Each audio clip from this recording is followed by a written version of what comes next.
I'll stand by you. I'll stand by you. Okay, that's fucking enough of that. Always What the us. fuck is Brian just laying down earlier? What the hell? Pretty much. Oh, damn it. So we saw Captain Phillips. Yes, we did. Long story short, easily one of the most well-acted films I've seen in years. Wonderfully directed. Art direction was fantastic. The score was solid. Direction was good. Cinematography was good. Boring as shit. Just not enjoyable by any means whatsoever. Yeah, and the story just wasn't that exciting. It just never... it never picked up, really. Yeah, it just kind of like, it started and went, hey, he gets on a boat. Hey, there might be pirates. And then it went up like 3 notches and then just fucking leveled till the end. Yeah. For something that's being touted as a thriller, it wasn't very fucking thrilling. Yeah, it didn't really ever have me worried. No. Like, I mean, granted, knowing the story ahead of time, too, but they never really... If you have a good enough story in place, you can still put that suspense in, even knowing how the story ends, but they just never did it. Yeah.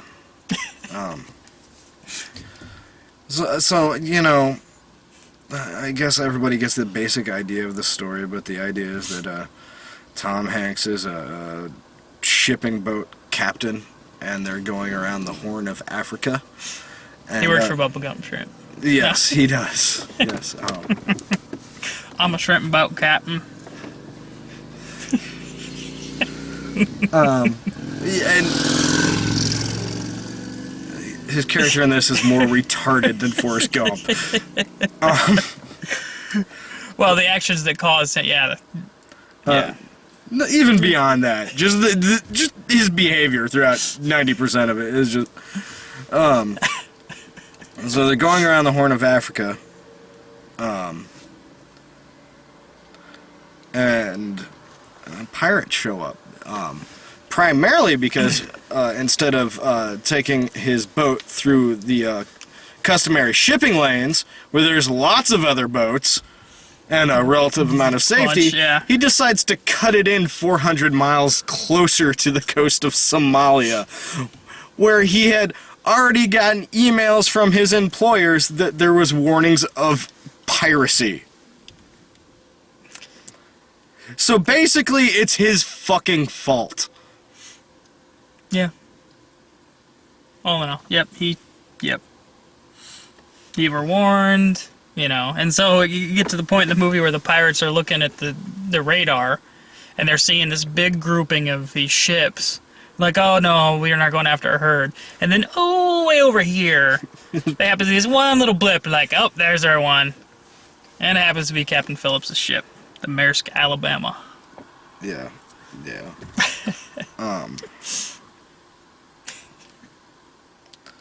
Yeah, he's so fucking... I can't even... woefully incompetent at his job that, honestly, the first 3/4 of the movie, you're really... This might sound awful, but you're really rooting for the Somalians because they are much more empathetic characters. Like, you feel for them. Oh, yeah. Like, they're in a hard spot. Like, you get where they're coming from. Captain Phillips is just an idiot putting people's lives at risk. Like, just... You know, like, I've never served on a boat, but there comes a time where mutiny is an option. And it would have been a good one here. Something. Oh, man. Yeah, that first mate was capable. He would have been just fine captaining the boat on his own. Yeah. Hell, he's the one that did all the work. Captain Phillips just sat there and talked to the guy for a while. Yeah. You know, the rest of the crew was the one that actually shut down the ship, turned off the emergency power, captured the leader, Yeah. They did this all on their own, you know. I mean, Yeah, they even laid out a couple booby traps, and yeah. the crew of the boat was really competent and awesome. And Captain Phillips just fucked it all up by making a few really bad calls. Yeah. So yeah, so they take over this boat, and from the trailers you get the impression that most of the movie's going to take place on this big cargo boat. No. What happens is Captain Phillips makes the mistake of getting in the lifeboat with the pirates, which then gets dropped off the ship and putters at like 5 miles an hour towards the coast of Somalia. This movie takes the course over less than 200 miles and like a week and a half. This boat had to be so fucking slow. Oh yeah, it was stupid. And it was basically like the boat version of a short bus, and filled with appropriate characters. Yeah, that's right. I'm the offensive one today. 4 Somalis and a white guy. I'm sure that's a new sitcom somewhere. Somebody's gonna greenlight that shit. I hope so. I'd watch it. But he's on this boat, and the Navy shows up, and the Navy does their thing and saves him. And that's the whole fucking movie. By mercilessly putting bullets through all 3 of the remaining, because they capture the ringleader. They trick him into getting aboard the destroyer that got parked right outside the lifeboat, and then take pot shots at the 3 other pirates and kill them all, including a 16-year-old kid. Yeah. Yeah, you feel bad about that. That's horrible. Like, at the same time, I understand that decision. Right. Like, I get it. I don't. You can't blame the military for that. No, like, we're gonna shoot first and ask questions later. That's how it operates. Between a rock and a fucking hard place there Yeah. too. I mean, whatever. It's just. It's weird reviewing this movie because it's one of those movies that when you break it down, everything about it is really good. Yeah. Like, it is one of the most well-made films, if you break it down piece by piece, that I've seen in a really long time, especially considering the fucking year I've had in the theater. But it also just the sum of the parts didn't equal jack fucking shit. Yeah, I think overall that story, I mean, it plays well on the 6 o'clock news, but when you try and draw it out into a dramatic film, it just doesn't click as well as it would, Yeah, and that's the thing. It just doesn't click. It's tedious. Like, there's tension in it, but the tension is so omnipresent throughout the entire film, and there's no breathing room, and there's no there's no big build. Like, it was almost like watching a documentary about something that in the long run everything's going to be okay, so you don't. And they don't really make a big effort to make it interesting. Like, no. Like, this is a movie it probably could have done with a bit more embellishment. Yeah, and from what I understand, there's already quite a bit of embellishment. Well, because they're basing it. The movie's based off the book that Phillips himself has written. So right there, you've got a one-sided perspective of what happened. I mean, even if he tries to get aspects from everybody else, he's still writing it himself, so he puts himself into the book. Yeah. So right there and then, people have a tendency to embellish things, and there was a point, like, he was in shock for right at the end there, so I'm not even so sure how well he would have recollected a lot of that stuff. A lot of people, when they do go into shock like that, they'll tend to block things out. Yeah. So it's kind of, I don't know as far as how much he recollected how much got into the book that actually was 100% accurate anyway. So then you got the Hollywood machine coming in and, oh, we need a strong, obviously you need a strong lead, and they got it in Tom Hanks. Whether or not Phillips in real life was that type of guy, you don't know. Yeah. But, I mean, I do have to give kudos to the screenwriter and to Paul Greengrass for telling as much of the Somali story as they do Phillips' story, I think. Right. To a degree. Kind of a ballsy move, because he doesn't make them straight-up villains. Oh, no. And they're not. No, they're not. No. They're empathetic. You understand the position they're in. You get an idea of how hard their life is. Yeah, they're essentially working for a the pressure military. they're under. Yeah. I mean, they're on a do or die mission in a way. Like they're getting guns pointed at them when they go back home from the despots that are wanting money. And they're completely coming from a place of fear throughout most of the movie too. Like they're afraid. And all four of those actors were outstanding. Just outstandingly good actors. And then, speaking of the acting, Tom Hanks. It is by far his best performance in 10, 15 years. Yeah, easily. That was a perfect role for him. A good vehicle for him to kind of get back on track. Yeah, well, and Tom Hanks, I don't want to say his shtick, but his thing for a long time now, it seems like, is be kind of likable and charismatic, which is great because he's good at that. But instead of just being likable and charismatic in this movie, because I don't think he was that fucking likable or charismatic, the character, but the performance is just all emotion. Right. Like. Yeah, like right at the end when he finally has his little breakdown, I was just like, It was bravo. Yeah. That was an outstanding piece of acting. But fuck, that movie was goddamn boring. I've never watched a thriller where I was so prepared to take a goddamn nap. Yeah, and you could have taken a 45-minute nap, woken up, and they would have been no farther in the story than when you went to sleep. Yeah. Because essentially it's them in the lifeboat yelling. Everything comes back down. Cut to the Navy trying to fix everything. Cut back to the boat. There's more yelling, more, Then everything gets resolved again, and it's just a back and forth of that until they finally shoot the guys and get Phillips out of there. And yeah, I just.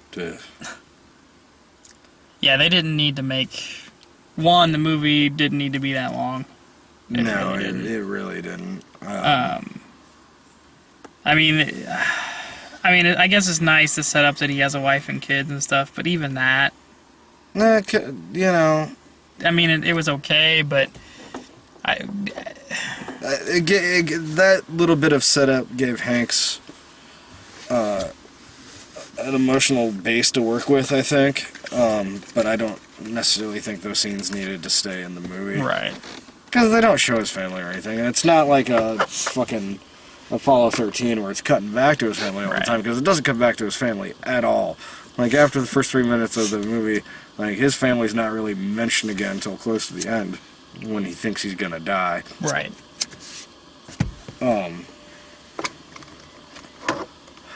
Yeah, they don't bring... his wife, in essentially a throwaway role by Catherine Keener, is in the movie for 5 minutes as they're driving to the airport and discussing how times are changing for their children, and then that's it. Yeah. And then he brings it up every once in a while. I think he brings it up once when he's on the boat, and then when he's on the lifeboat and he's, like you said, when he's scared he's going to die, he starts writing a note, and he asks if his family knows what's going on with him, and then that's about it. Yeah, it's a hard movie to review because there's nothing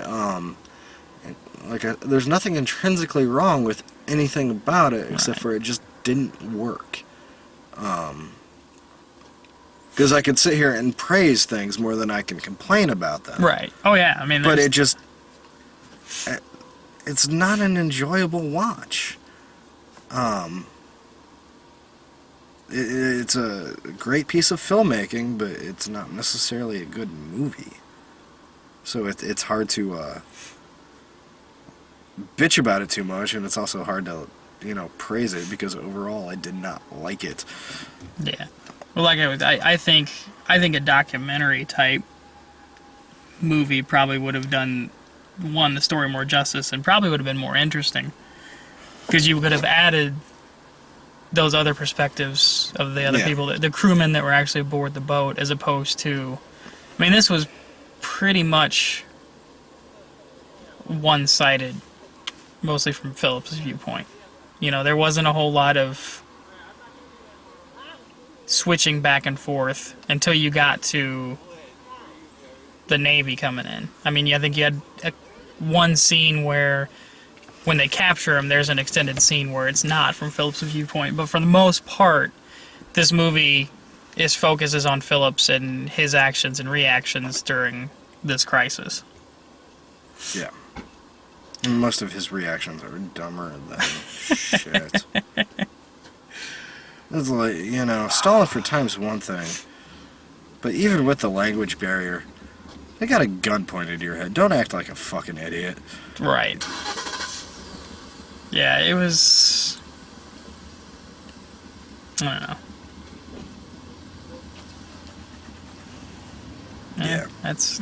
Yeah, I got nothing here. I'm just tired now. Right, that's... Yeah, I mean, technically it's well done, but just, it doesn't... Say something racist. Take the pace back up. They call the head Somalian skinny throughout the movie. Right. Like it's his actual... He was the skinniest of the Somalians.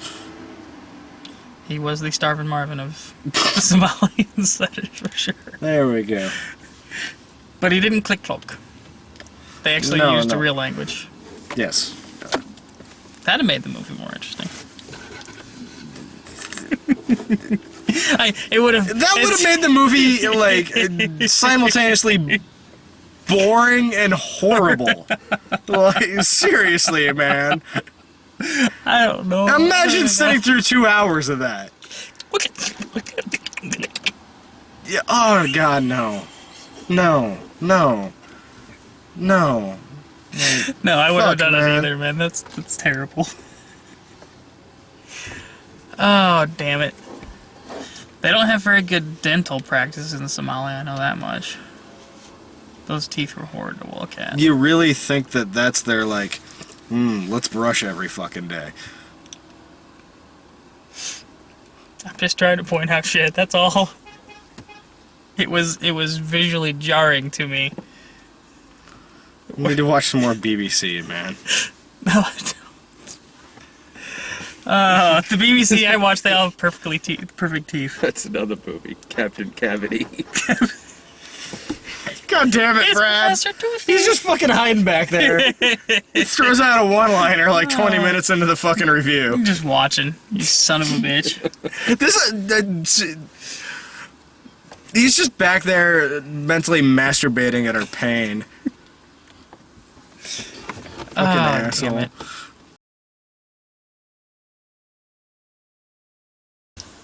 Trailers. Oh, that stupid... Was it the grudge match? Or... Grudge match, yeah. Grudge match. Which... I might actually go see that. I might go see that for Alan Arkin. Like Because you're short and black. Because you're short and black. I hope... I just want to see that movie because it is almost, in concept, it is very similar to a movie we tried to make a decade ago and filmed for a day and went, nah, fuck this. Raging BS. Yes, exactly. Oh my God. Jesus. that was gonna be our boxing movie. We filmed for a day. It was gonna be Jake's. It was his college films class project, and we just gave up on it. It was It was way too time consuming. It was a group of drunk assholes are fucking sitting at their house, fucking drunk and shit, debating on Rocky versus Raging Bull. So they decide the only way to do it is to have one of them from each group box each other. So the Rocky guy is going around like punching meat and stuff like that, and meanwhile Was it gonna be like a pork chop hanging from the ceiling? yeah, and like it was a pork chop hanging from the ceiling. Meanwhile, the Raging Bull guy just gets fatter. His footage is in black and white, and he starts beating his wife. Yeah, so it is the same fucking movie. What'd they do? Grab your guys' script? Maybe. Put a black guy in it and you're good. I just remembered the ending because it was a short, and again, it was for Jake's film class, and the ending was, it somehow ended in just, they all, oh, no, it was the, what's another boxing movie? It was like fans of another boxing movie show up at the end, and then they all just start fighting each other.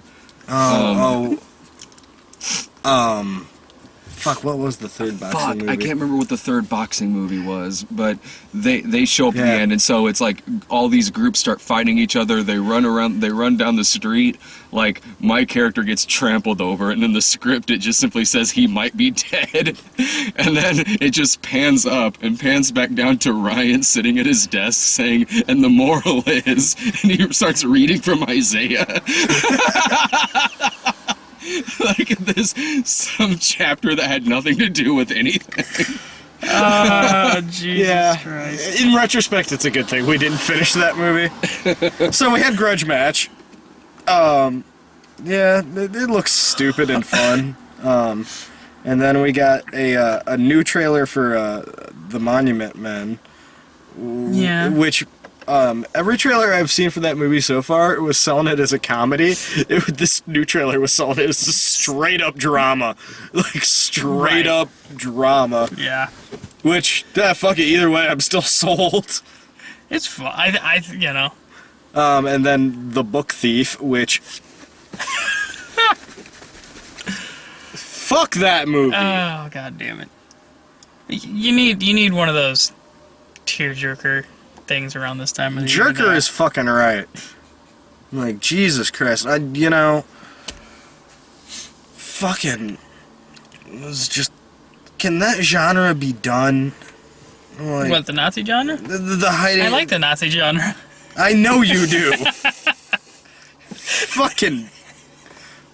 You're like a fucking child.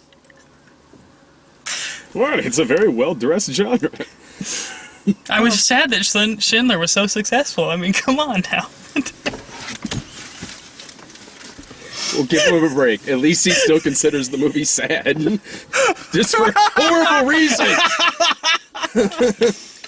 It's like... It might be a very beautiful story told well in book form, but quite honestly, every fucking Oscar season there's a movie about Nazis. And yet, we get it. They're the fucking bad guys. And I'm sick of stories with cute little girls being brave during World War II. I'm sorry. It's just I'm fucking done with it. I'm done with it. It's not interesting anymore. Especially when it seems like she wasn't even the one that was truly ever really in the peril. No. There's a Jew or something hiding in her basement. The most peril she gets in is she grabs the books before they burn when they're throwing them in the fire, and some little kid goes, oh, "You collecting books?" Little blonde-haired, blue-eyed, fucking. His name's Ryan. Hey, Ryan.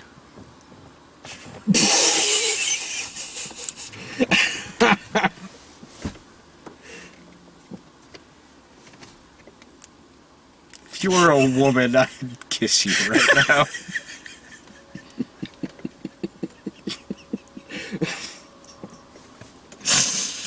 Oh, yeah, so there was that one. Got a different trailer for American Hustle. Yeah. Which still looks badass. Yeah. And Christian Bale is still fat in it. Fat and bald.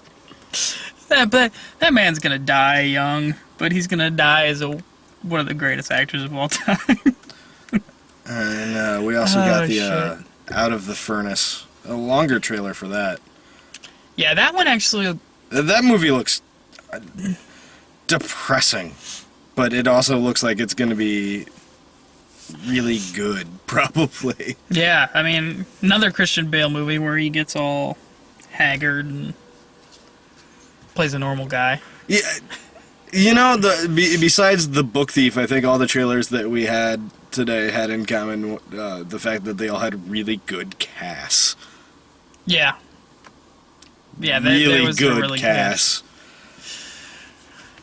Did we get any others? It was all... I think that was about it. I think so. I'm trying to think of anything else that was... Yeah, no, because it was mostly serious stuff. Because... Yeah, Grudge Match was the only, like, comedy Yeah. trailer we got. Alright, fuck it. I'm done. I want to go home. Fucking final thoughts. Not anymore now. All I can think of is Aryans and Jews, so... or excuse me, Aryans. I think, I mean... I swear to obviously- God, I'm gonna put you in a fucking boxcar with no windows and ship you right the fuck away from this town. Oh... I Yeah. apologize profusely for everything. Right. I'm so sorry. But, no, I mean, final thoughts. It's a well-made movie. But it just didn't seem to resonate. So, maybe catch it around Oscar season. Like, February, if you really want to... Because it's going to be an Oscar contender. Oh, so yeah. Yeah. I would catch it then. I wouldn't worry about coming to see it in the theater. No, it's definitely not. It's... Don't see it in the theater. I mean, it might be worth watching just to see some of the performances, but it was a really good piece of filmmaking that had absolutely nothing in it that made you interested. Yeah. Yeah, fuck it. I'm done. Just done. Can I see a Alright, good yeah. movie soon? Sure. I thought I was sending you to one tonight. You know, that's been the case a few times this year. We can go send you to the Carrie remake next week. Oh, Counselor's in 2 weeks. 2 weeks I can see the Counselor. And then everything will be okay. Everything gonna be okay. Everything gonna be... everything gonna be okay. Everything. I don't know, Dan. I Everything think gonna be Jillian okay. and Sarah called dibs on the counselor. I will fucking... I swear to God. We live together, and you sleep like a fucking rock. I will murder you. I will smother you to death with your own cats. I will fucking destroy you. Oh, the old Siamese kill. I get you. That works. Yeah, I'll mush him together and mush him on his face. Some people pay good money for that. No. No, I can't even get on board with that right now. I know you can't. It's okay. God damn it. God damn it. See ya.